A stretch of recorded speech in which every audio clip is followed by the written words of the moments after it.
இன்னைக்கு கேட்க போகிற சிறுகதை மன்னிப்பு. இப்படி கவனம் இல்லாமல் ஜாமெட்ரி பாக்ஸை தொலைச்சிட்டு வந்து நிற்கிறியே, இது தப்பு கோகுல்.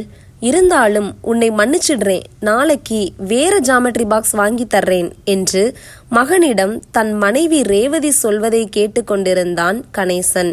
ரேவதி இப்படி சொல்வது முதல் முறை அல்ல.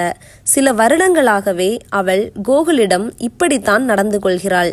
ஒரு முறை கோகுல் கணக்கு பாடத்தில் தோல்வியடைந்த போது இப்படித்தான் அவனை திட்டுவிட்டு பிறகு அவனிடம் மன்னிப்பதாக சொன்னாள்.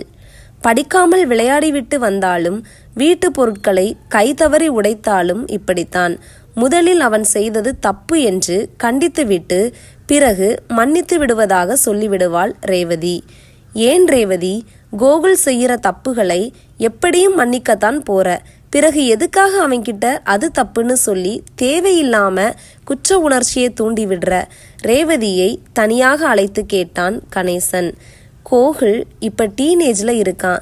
இனி மேற்படிப்பு வேலைன்னு வாழ்க்கையில எத்தனையோ பேரை சந்திக்க போறான், எத்தனையோ சூழல்களை எதிர்கொள்ளணும். இப்போ அவன் செய்கிற தப்புகளை தப்புன்னு நாம் சுட்டி காட்டணும். அப்பதான் அதை இனி செய்யாம கவனமா இருப்பான். அதே நேரம் அவனை நாமே மன்னிக்கிறோன்னு அவனுக்கு தெரியணும். அப்பதான் மற்றவங்க அறியாம செய்கிற தப்புகளை அவன் மன்னிக்கவும் கத்துக்குவான். தப்பு செய்யாதவங்க மட்டும் இல்லைங்க, மற்றவங்களை மன்னிக்கவும் தெரிஞ்சவங்க தான் முழு மன ஆரோக்கியத்தோட வாழ முடியும். அதுக்காகத்தான் இந்த பயிற்சி, சொன்ன மனைவி ரேவதியை புருவம் உயர்த்தி மகிழ்ச்சியோடு பார்த்தான் கணேசன். நன்றி.